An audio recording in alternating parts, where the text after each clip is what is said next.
வழியாக இந்த big Boss season என்ன பிடிச்சா அத்தனை பீடையும் அத்தனை சூனியமும் அத்தனை கெட்ட நேரமும் ஓஞ்சு போச்சு, முடிஞ்சு போச்சு.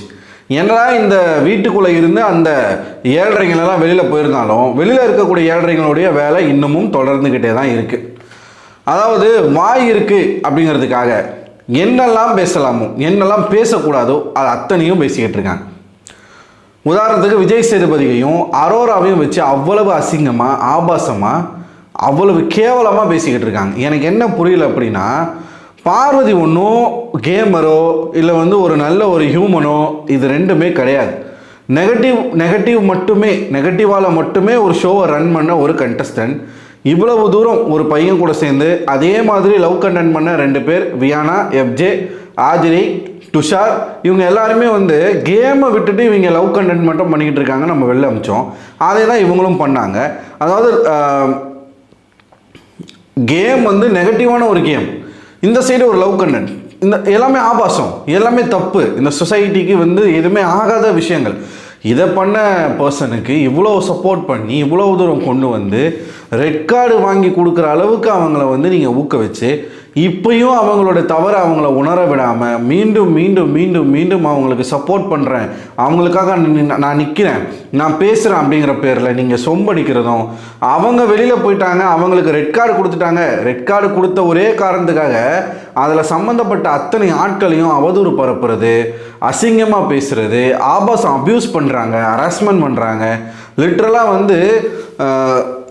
எப்படி சொல்கிறது, எல்லாரையும் இப்போ பார்வதிக்கு எதிராக பேசின யூடியூபர்ஸ் முதற்கொண்டு எல்லாரையுமே ட்விட்டர்னு ஒரு இடத்துல ஒரு ஸ்பேஸை போட்டுக்கிட்டு கண்ணா பின்னான்னு பேசிக்கிட்டு இருக்காங்க.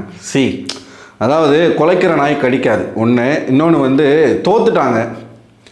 தோத்துட்டாங்க, அசிங்கப்பட்டாங்க, அவமானப்பட்டாங்க, அந்த காண்டில் கத்துறாங்க அப்படின்னு தான் நம்ம கடந்து போகும். எவ்வளோ நாளைக்கு கத்துவீங்க? உங்கள் எனர்ஜி வேஸ்ட்டு, புரியுதா? Energy waste.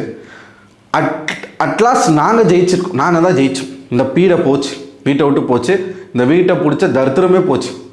அதில் என்ன முக்கியமாக சொல்கிறாங்க அப்படின்னா, இனிமேல் எவன்டா லைவாக பார்ப்பீங்க, இனிமேல் எவன்டா வீடியோ போடுவீங்க, பார்வதி இல்லாமல் ஒரு வீடியோ போட்டு உங்களால் சம்பாதிக்க முடியுமாடா? ஏன் பார்வதி வச்சு மட்டும்தான் இந்த ஷோ ஓடிச்சா அப்படி நீங்கள் நினச்சிக்கிட்டு இருக்கீங்க. அது அப்படி கிடையவே கிடையாது.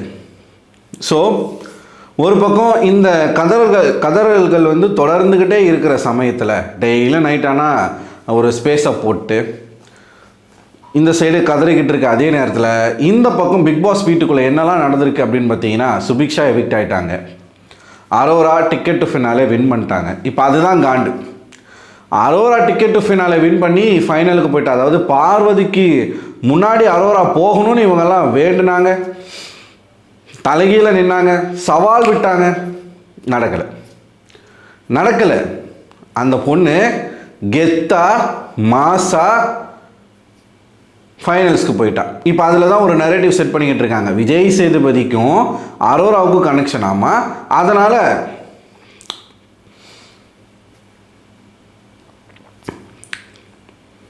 திங்கிற சாப்பாட்டுக்கு கொஞ்சமாச்சும் ஹானஸ்டாக இருக்க கற்றுக்கணும். அது சரி, அவங்க ஹானஸ்டாக தான் இருக்காங்க. ஏன்னா வாங்கின காசுக்கு ஏங்க ஒயிட் வாஷ் பண்ணுறதுக்கு எக்ஸ்ட்ரா 2 லட்ச ரூபா வேணும்னு பேரம் பேசிக்கிட்டு இருக்கானுங்க. இவனுங்களாம் அங்கே உண்மையான சப்போர்ட்டர்ஸ் இருக்காங்க. அவங்க எப்படி இருக்கு அதுதான் நமக்கு புரிய மாட்டேங்குது. இப்படிப்பட்ட ஒரு பொண்ணுக்கு எப்படா சப்போர்ட் பண்ணுறீங்கன்றது தெரிய மாட்டேங்குது. காசு வாங்கிட்டு கூவுறவன் இருக்கான்ல, அவனுங்க தான் ஓவராக கூவுறானுங்க. ஸோ இங்கே எல்லாமே பிஸ்னஸ் தான். அது ஒரு பக்கம் இருக்க. Subiksha evicted and Arora finale போயிட்டாங்க. இன்றைக்கான சண்டே எபிசோடில் நிறைய விஷயங்கள் டிஸ்கஸ் பண்ணப்பட்டது. பார்வதி வீட்டை விட்டு போயிருந்தாலும் பார்வதி பற்றின டிஸ்கஷன் அந்த வீட்டுக்குள்ளே போச்சு. திவ்யா எல்லாருமே பேசிகிட்டு இருந்தாங்க. அந்த பொண்ணு சொல் பேச்சை கேட்கல, அது இது நிறையா பேசிகிட்டு இருந்தாங்க. இனிமேல் முக்கியமான விஷயங்கள் இருந்தால் மட்டும் நம்ம பார்வதியை பற்றி பேசலாம். மற்றபடி அது போனதாகவே இருக்கட்டும், அதை பற்றி நம்ம பேச வேண்டிய அவசியம் கிடையாது. சரி, இப்போது இந்த வாரத்துக்கான அப்டேட் என்ன அப்படின்னு பார்த்தீங்கன்னா, ரீஎன்ட்ரி ரவுண்ட், செலிப்ரேஷன் வீக். இந்த வாரம் முழுக்க செலிப்ரேஷன் வீக். அது மட்டும் இல்லாமல் பணப்பெட்டி அப்படிங்கிறது வைக்கப்படும். இந்த சீசனில் பணப்பெட்டின்னு ஒரு கான்செப்ட் இருக்கான்னு கூட தெரில, டவுட்டாக தான் இருக்குது. அது வந்து 2 நாள் கழிச்சு தான் நமக்கு தெரிய வரும். ஆனால் திங்கக்கிழமையில் இருந்து கண்டஸ்டன்ஸ் வந்து வீட்டுக்குள்ளே வர ஆரம்பிச்சிட்டாங்க. முதல் ஆளாக 2 நபர்கள் வந்து இந்த வீட்டுக்குள்ளே என்ட்ரி கொடுத்துருக்குறாங்க. ஒன்று பொய்யானா முதல் ஆளாக இந்த வீட்டுக்குள்ளே என்ட்ரி கொடுத்துருக்குறாங்க. இன்னொன்று பிரவீன். ஸோ பிரவீன் அவர்களோட வருகையை நான் ரொம்ப ஆவலாக எதிர்பார்த்துக்கிட்டு இருந்தேன். இந்த பொய்யானாவுடைய வருகையும் நான் ஆவலாக எதிர்பார்த்துக்கிட்டு இருந்தேன். ஏன் இந்த பொய்யானாவுடைய வருகையை நான் ஆவலாக எதிர்பார்த்துருந்தேன்? பிரவீன் வந்து வரணும், அவர் போனது ஒரு அன்ஃபேரான ஒரு விஷயம், அவர் திரும்ப வரணும், இந்த ஒரு வாரம் அந்த வீட்டுக்குள்ளே அவர் இருக்கணும், பல சம்பவங்களை அவர் பண்ணணும், இந்த தர்பீஸ் வருவான், தர்பீஸை வச்சு செய்யணும், இதெல்லாம் ஒரு பக்கம் இருக்குது. இந்த பொய்யானா அவர்கள் அதாவது நேற்றுக்கு ஒரு பேச்சு இன்றைக்கி ஒரு பேச்சுன்னு மாறி மாறி பேசி ஒரு நிறைய அவங்களோட இன்ஸ்டாகிராமில் நிறைய வீடியோஸ் வந்து போட்டிருந்தாங்க. அதெல்லாம் பார்த்தீங்கன்னா ரொம்ப ரொம்ப வேடிக்கையாக இருந்தது. பார்வதிக்கு ரெட் கார்டு கொடுத்த பிறகு இந்த மேடம் வந்து தன்னோட இன்ஸ்டாகிராம் பக்கத்தில் ஒரு வீடியோவை போட்டிருந்தாங்க. என்ன அப்படின்னா, இன்றைக்கி வந்து இந்த ரெட் கார்டு கொடுத்ததை கொண்டாடக்கூடிய அங்கே இருக்காங்க இல்லையா, அந்த ஆட்கள் எல்லாருமே அவங்களுமே பல தவறுகள் பண்ணி, அதாவது இந்த பிஆர் டீமெல்லாம் ஒயிட் வாஷ் பண்ணுறது பத்தாது அப்படின்னு சொல்லி இவங்களும் ஒயிட் வாஷ் பண்ண இறங்கிட்டாங்க. யார்? இந்த பொய்யானா. அந்த வீட்டில் இருக்கிற எல்லாருமே இந்த மாதிரியான சம்பவங்களை பண்ணியிருக்காங்க, இந்த மாதிரியான செயல்களை பண்ணியிருக்காங்க. அப்போல்லாம் யாருமே எதுவுமே கேட்கல. இப்போ மட்டும் வந்து இதெல்லாம் கேட்குறீங்க. பைத்தியக்கார பன்னாடா மாதிரி பேசிக்கிட்டு இருக்கு வெளியில். அதோட வீடியோவை பார்த்து லிட்ரலாக இது என்னடா இது நார்மலாக தான் இருக்குதா இல்லை அப்நார்மலாக இருக்குதா? அப்படியே அரமெண்டலு இத்தனை நாட்களாக அந்த வீட்டுக்குள்ளே பண்ணப்பட்ட விஷயங்கள் அத்தனையும் பேசப்பட்டது. இங்கே பேசப்படாமல் இருந்த 2 விஷயம், பார்வதி விஷயமும் கமருதன் விஷயமும் தான். வாரம் அவங்களுடைய விதிமீறல்கள், வாரம் அவங்களுடைய ஆபாசமான காட்சிகள், இதை என்றைக்குமே விஜய் சேதுபதி அட்ரஸ் பண்ணதே கிடையாது. அவங்க அடல்ட் அதனால் அதை பற்றி நான் பேச மாட்டேன்னு அந்த மனுஷன் கடந்து தான் போனார். பொதுவான பிரச்சனைகளை மட்டுமே அவர் கேட்டார். அதனாலேயே நம்ம அவர் மேலே கோவப்பட்டோம். வாரம் அவரை வந்து நம்ம திட்டிகிட்டு இருந்தோம். இவங்க 2 பேரும் நீங்கள் எதுவுமே கேட்க மாட்டீங்களேன்னு சொல்லி. அந்த வீட்டுக்குள்ளேயே இவங்க 2 பேர் பண்ணக்கூடிய விஷயங்களை யாருமே அந்த அளவுக்கு வாய்ஸ் அவுட் பண்ணி கேட்டது கிடையாது. லூசுத்தனமா என்ன டீம் என்ன மேட்ச்னே தெரியாமல் எதுக்காக ரெட் கார்டு கொடுக்கப்பட்டது? சாண்ட்ரா நடித்ததுனால கொடுத்துட்டாங்களா? ஐயோ சாண்ட்ரா பயங்கரமாக நடிக்கிறாங்கப்பா அதனால இவங்களுக்கு ரெட் கார்டு அப்படி கொடுத்தாங்களா? அவங்க பேசின பேச்சுக்கும் அவங்க பண்ண செயலுக்கும் கொடுக்கப்பட்ட ஒரு பனிஷ்மெண்ட் அது. சரி, வியானா அவர்கள் சொல்லுங்கள், ரெட் கார்டு கொடுத்தது தப்புன்னு சொல்கிறீங்களா சரின்னு சொல்கிறீங்களா? இப்போது 2 பேர் பெரிய தப்பு பண்ணிட்டாங்க, அவங்களுக்கான தண்டனை கொடுத்துட்டாங்க. எஸ், அவங்க பண்ண தவறுக்கான தண்டனை கிடச்சிருக்கு, அது அவங்களுக்கு தேவை தான். அவங்க டிசர்வா இல்லையா அதை சொன்னால் போதும்ல.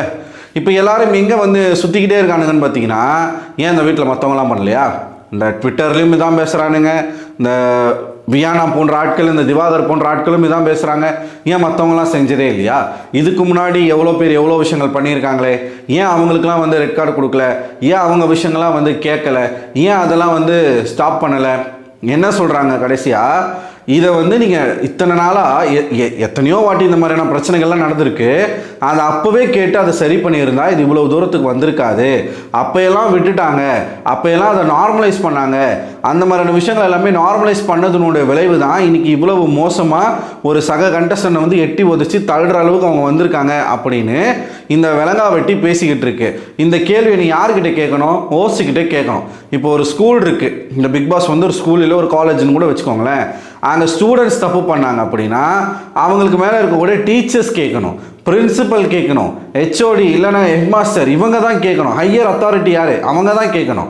ஒரு ஸ்டூடெண்ட் பண்ண தப்பை இன்னொரு ஸ்டூடெண்டால் கேட்டு திருத்த முடியுமா? இதுனா சினிமாவா? அந்த வீட்டில் ஹவுஸ்மேட்ஸ் தப்பு பண்ணால் ஹோஸ்ட் கேட்கணும், பிக் பாஸ் கேட்கணும். விஜய் சேதுபதியும் என்ன சொல்லிக்கிட்டு இருக்காரு எப்பயுமே, நீங்கள் ஏன் கேட்கல? மற்றவங்க ஏன் வாய்ஸ் அவுட் பண்ணலை? மற்றவங்க ஏன் பேசலை? ஹோஸ்ட் சொல்லியே கேட்காதவங்க, பிக் பாஸ் சொல்லியே கேட்காதவங்க சக கண்டஸ்டன்ட் சொல்லி கேட்பாங்களா? நீங்கள் வியானா பேசுகிறதும் அதே மாதிரி தான் இருக்குது. முன்னாடியே ஏன் கேட்கல? மற்றவங்கள ஏன் கேட்கல? மற்றவங்களை கேட்கலன்றதுக்காக இப்போ இவங்களை கேட்கக்கூடாதா? எனக்கு புரியலையே. இதைத்தான் வெளியிலையும் பேசிக்கிட்டு இருக்காங்க. இப்போ மற்றவங்கள கேட்கலைங்க, மற்றவங்கள கேட்கலை, மற்றவங்க மேலே நடவடிக்கை எடுக்கலை, விக்கல்ஸ் மேலே நடவடிக்கை எடுக்கலை, சபரி மேலே சபரிக்கு குறும்படம் போட்டு எல்லாத்தையுமே வந்து வெளிச்சம் போட்டு காட்டியிருக்காங்க. சரி, அவங்க மேலே நடவடிக்கை எடுக்கலை. இப்போது அவங்க மேலே நடவடிக்கை எடுக்கல, அது தப்பு அப்படிங்கிறதுனால இப்போ இவங்க மேலே நடவடிக்கை எடுத்தது தப்பா? சரி, முன்னாடி ஒரு மிஸ்டேக் பண்ணிட்டோம், நம்ம வந்து திருத்திக்கிறோம், இப்போ நம்ம அதுக்கான ஒரு பனிஷ்மெண்ட்டை கொடுக்குறோம். அது எப்படி தப்பாகும்? சரி, அந்த சமயத்தில் நீதி கிடைக்கலங்க, அவங்கெல்லாம் வந்து தப்பிச்சிட்டாங்க. இனிமேல் வரக்கூடிய குற்றவாளிகள் தப்பிக்கக்கூடாது, தண்டனைகளை கடுமையாக்குறோம், சட்டங்களை கடுமையாக்குறோம். இப்போ இவங்களுக்கு ரெட் கார்டு கொடுத்துட்டோம், அடுத்து மற்றவங்க இந்த மாதிரி பண்ணுறதுக்கு பயப்படுவாங்க, தயங்குவாங்க. சரி, பார்வதி வந்து சாண்ட்ரா கிட்ட வீட்டுக்குள்ளே மன்னிப்பு கேட்டாங்கல்ல, அவ்வளவு மன்னிப்பு கேட்டு வருந்தின பார்வதி எதுக்கு வெளியில் வந்து அவங்களுக்கு ஆதரவான போஸ்ட் எல்லாமே ரீஷேர் பண்ணிக்கிட்டு இருக்காங்க, ரீக்வெட் பண்ணிகிட்டு இருக்காங்க, எதுக்கு ரீல்ஸில் போட்டுட்ருக்காங்க, அவங்கள எந்தெந்த போஸ்ட்லாம் டேக் பண்ணியிருக்காங்களோ அதெல்லாம் எதுக்கு ரீல்ஸில் போடுறாங்க? சாண்ட்ராவுக்கு நீங்கள் பண்ணது தப்புன்னு நினச்சி நீங்கள் ஃபீல் பண்ணி தானே அங்கே மன்னிப்பு கேட்டீங்க. அக்கார்டிங் டு யூ அது ஃபேக்குன்னு எங்களுக்கு தெரியும். உங்களுக்கு நீங்கள் மனசார தானே மன்னிப்பு கேட்டீங்க. அப்புறம் என்ன ஆனா ஊனாவுக்கு என்ன ஈனா ஊனாவுக்கு நீங்கள் வந்து வெளியில் வந்து போஸ்ட் போட்டுட்ருக்கீங்க? அப்போ உள்ள நீங்கள் கேட்டது பொய் தானே? கமருதன் அந்த மாதிரி பண்ணானா? இந்த வியானா கூட கமருதனை பற்றி ஒரு வார்த்தை பேசலை. அது என்ன பார்வதி மேலே உங்களுக்கு அப்படி ஒரு கரிசனம் எல்லாருக்கும் திடீர்னு? நேற்று வரைக்கும் வினோத்தை சப்போர்ட் பண்ணிட்டு இருந்தவனுங்களாம் இன்றைக்கி பார்வதிக்கு சப்போர்ட் பண்ணிக்கிட்டு இருக்காங்க. அதாவது அந்த அன்னைக்கு நடக்கும்போது, அன்றைக்கி அந்த சீன் நடக்கும்போது no more support for Parvathi. பல பேர் ரெட் கார்டு கொடுத்து வெளில அமிச்ச பிறகு பார்வதி பாவம், பார்வதி இதுக்கு டிசர்விங்கான ஆள் இல்லை. ஏன் மற்றவங்களாம் பண்ணலையா? விஜய் சேதுபதியும் அரோராக்கும் கள்ள தொடர்பு இருக்குது, அவங்க 2 பேரும் அப்படி பண்ணுறாங்க, இவங்க 2 பேரும் இப்படி பண்ணுறாங்க, டிஆர்பிக்காக பலி கொடுக்குறாங்க, அந்த மயிருக்காக பண்ணுறாங்க, இந்த மயிருக்காக பண்ணுறாங்கன்னு பேசிக்கிட்டு இருக்காங்க. ஒரே நாளில் எப்படா ஸ்டாண்டை மாற்றுறீங்க? ஒரு ஸ்டாண்ட் எடுத்தால் அந்த ஸ்டாண்டில் உறுதியாக நில்லுங்கடா. இப்போ நான் வந்து திவ்யாவுக்கு சப்போர்ட் பண்ணுறேன்னு சொல்கிறாங்க, திவ்யாவுக்கு சப்போர்ட் பண்ணுறேன்னா திவ்யாவுக்கு மட்டும்தான் சப்போர்ட் பண்ணுவேன். ஸோ இப்படி மாறி மாறி ஒவ்வொரு நாளைக்கும் ஒவ்வொரு ஸ்டாண்டு எடுக்கிறதுக்கு பேர் என்னன்னு எனக்கு சீரியஸாக புரியலை. ஸோ வியானாவும் பிரவீன் அவர்களும் வந்திருக்காங்க.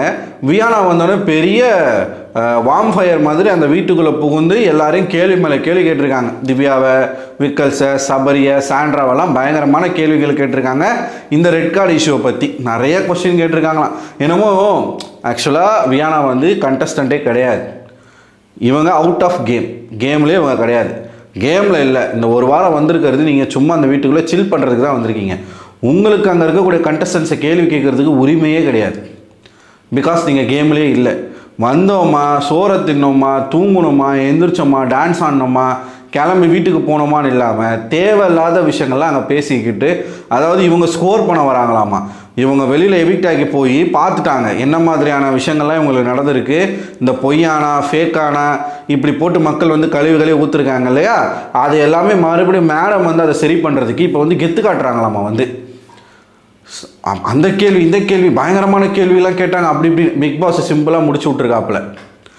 பார்வதி பற்றியும் கமருதீன் பற்றியும் அவர்களுக்கு கொடுக்கப்பட்ட ரெட் கார்டு பற்றியும் இந்த வீட்டுக்குள்ளே யாரும் பேசக்கூடாது அப்படின்னு பிக் பாஸ் சொல்லி மூடிக்கிட்டு இருக்கியா இல்லை வெளில போறியா அப்படின்ற ரேஞ்சுக்கு போட்டு பொழந்துட்டுருக்கிறார். நீ எல்லாம் ஒரு ஆளே கிடையாது வியானா, நீ எல்லாம் ஒரு ஆளே கிடையாது. பிஆர் பற்றி, மற்றவங்க பிஆர் வச்சுருக்கிறத பற்றி பேசுகிறதுக்கு உனக்கு முதல்ல தகுதி கிடையாது. நீ யாரை செட் பண்ணியிருக்கிற, யார் உனக்கு வெளியில் வேலை பார்த்தாங்க, எல்லாமே மக்களுக்கும் தெரியும், எங்களுக்கும் தெரியும். பேசணுன்னா ஆல்ரெடி உங்கள் அம்மா உங்ககிட்ட பேச மாட்டுறாங்கன்ற ஒரு வருத்தம் இருக்குது. அவங்கள கன்வின்ஸ் பண்ணி பேச வைக்க பாருங்கள். அதை விட்டு மேலும் மேலும் மேலும் மேலும் பல விஷயங்களை நோண்டி இருக்க நீங்கள் சாக்கடையாகவே மாறாதீங்க. ஏற்கனவே இப்படி சாக்கடையாக மாறின 2 பேரை தான் சுத்தப்படுத்தி வெளில அமைச்சிருக்கோம். மறுபடியும் நீங்கள் அந்த லிஸ்ட்டுக்குள்ளே வந்துடாதீங்க. உங்களுக்கும் வெளியில் ஃப்யூச்சர் இருக்குது. அதை இனிமேல் பாசிட்டிவாக மட்டுமே கொண்டு போங்க. தேவையில்லாமல் பெரிய ஞானி மாதிரிலாம் பேசிக்கிட்டு இருக்கக்கூடாதுங்க. ஆஹா அநியாயம் பண்ணிட்டாங்க, ஆஹா இதை பண்ணிட்டாங்க. அப்போ பார்வதி கமருதீன் பண்ணது உங்களுக்கு நியாயமாக படுதா? வேணாம், தப்பு பண்ணாதீங்க. அவங்க போய் பேசியிருக்காங்க, உள்ளே போய் எல்லாரையும் கேள்வி மேலே கேள்வி கேட்டிருக்காங்க. நாளைக்கு நடக்கும் பாருங்கள், என்ன பண்ணுறாங்கன்னு பாருங்கள். ஸோ நீங்கள் என்ன நினைக்கிறீங்க மக்களே? இந்த வியானா போய் அங்கே ஓவர் சீன் பண்ணுறது, தனக்கு கெத்தாக காட்டிக்கணும், மாசாக ஒரு சம்பவம் பண்ணணும், வெளியில் நமக்கு பயங்கரமாக இப்போ பார்வதி ஃபேன்ஸு கமருதீன் ஃபேன்ஸ்லாம் இருப்பாங்களே, இவங்க பார்த்துட்டாங்களே வெளியில், அவங்கள சாட்டிஸ்ஃபைட் பண்ணுறதுக்கு அவங்களோட பார்வை ஆஹா வியானா பயங்கரமாக பேசுகிறப்பா அப்படின்னு இந்த அம்மாவுக்கு ஃபயர் விடணும், வீடியோ போடணும் அப்படிங்கிறதுக்காக இதெல்லாம் பண்ணிக்கிட்டு இருக்கு அந்த அம்மா. ஒரு பருப்பும் வேகாது. ஸோ உங்களோட கருத்து என்ன அப்படிங்கிறத மறக்காமல் கமெண்ட் பாக்ஸில் கமெண்ட் பண்ணுங்கள். அடுத்த ஒரு வீடியோவில் உங்களை சந்திக்கிறேன். அதுவரை உங்களிடம் விடைபெறுவது நான் அரவிந்தன்.